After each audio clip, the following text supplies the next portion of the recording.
Selamat siang ya buat para repairman atau teknisi motherboard.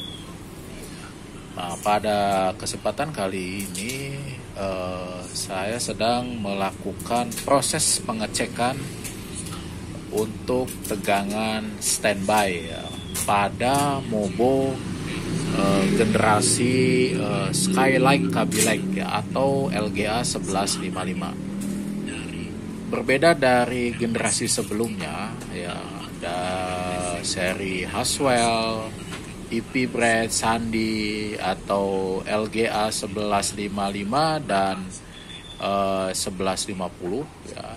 Ada perbedaan yang sangat mencolok ya, di mana untuk tegangan standby di seri atau generasi Skylake Kaby Lake ini ada satu tambahan standby tegangan.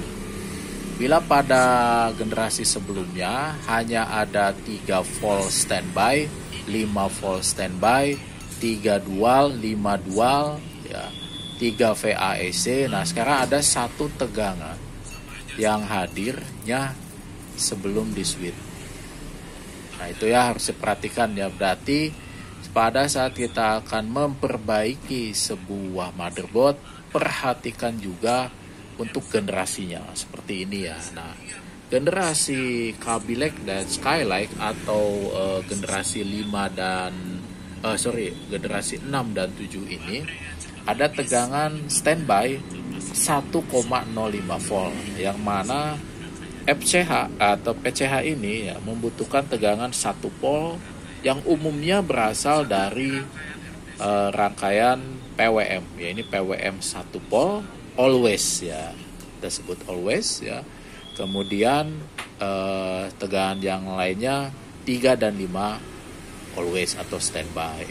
Nah, untuk proses pengecekannya hanya membutuhkan pengukuran di PL ini saja ya. Jadi parameternya sebuah motherboard jenis LGA 1155 ada tegangan 5 volt standby ya, 5 volt standby di sini di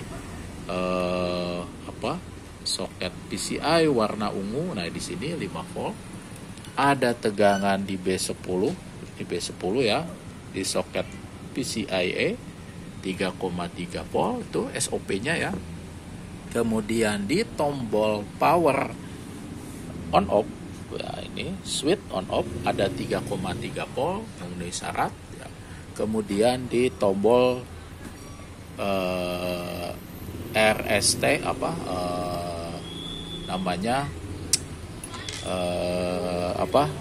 clear CMOS ya, atau reset ya, di sini ya 3 volt. Satu lagi ya. Nah, di sini ya. Nah, CMOS, clear CMOS itu harus memiliki tegangan 3 volt. Barulah yang terakhir tegangan 1 volt di sini, 1,05 volt. Di sini ya, berarti ya. Ini belum di switch, belum di on kan, harus ada tegangan itu sebagai syarat sebuah laptop, sebuah mobile komputer itu bisa di switch untuk jenis LGA 1151. Nanti kita akan mempelajari lagi untuk jenis B250, 310, 410, 510, banyak lain ya.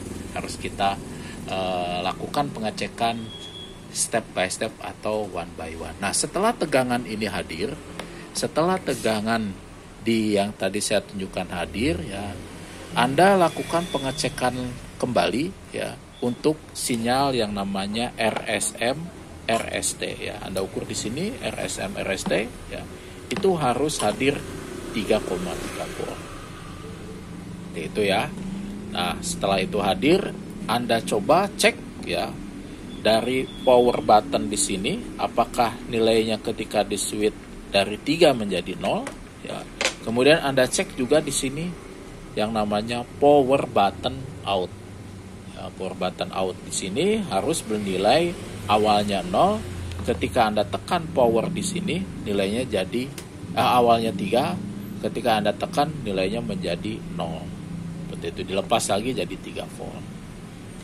Ketika power button out resume reset atau RSM RST dikirim dari EC menuju shortbread, ya maka EC ini wajib mengeluarkan sinyal namanya slip S3. Bisa Anda cek di sini apakah slip S3 ini hadir atau tidak. Ya, di sini ya. Kalau dia hadir slip S3-nya, maka komputer ini akan mengirimkan sinyal PS on di pin ini ya. PS on awalnya 5 volt, ketika di switch menjadi 0 volt. Itu ya, permanen itu 0 volt ya. Dan pada saat itu kipas itu harus berputar. Ini harus mengeluarkan tegangan 12 volt, 5 volt, dan 3 volt. Nah, itu barulah terpenuhi laptop bisa on. Ya, bisa on belum tentu bisa tampil ya, Pak Yusuf ya. Siap. Itu ya, bisa on belum tentu bisa tampil. Lalu apa lagi kalau sudah bisa on dan belum bisa tampil? Ya, Anda harus mengecek beberapa tahapan tegangan yang hadir setelah di switch. Karena kita tadi bicara masalah tegangan sebelum di switch. 5 PSB, 3 PSB, tegangan di tombol on off, tegangan di EC kalau perlu ya, dicek di EC sudah hadir apa belum. RTC reset ya 1,05 volt ya. Itu ya. Itu saja yang tegangan yang hadir sebelum di switch ya. Jadi step-stepnya harus dipenuhi. Bukan ketika belum di switch diukur semua PL-PL ini, itu salah ya. Dan pengukuran tegangan sebelum di switch, kalau kita perhatikan areanya itu ada di bawah PCI Express, Pak. Ya. Kita lihat ya, slot PCI, tombol button, ya kan? Kemudian RTC reset 1,05. Sedangkan tegangan yang setelah di switch justru hadirnya itu areanya ada di atas. Tegangan RAM 2,5 ppm, ya kan gitu kan?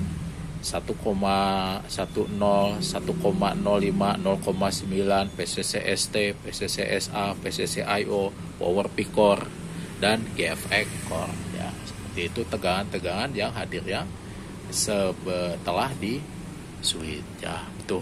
Ya, mudah-mudahan video ini ya bisa memberikan gambaran ya. Ketika komputer tidak bisa di switch, komputer tidak bisa hidup, langkah selanjutnya kita kemana ya. Itu ya, terima kasih.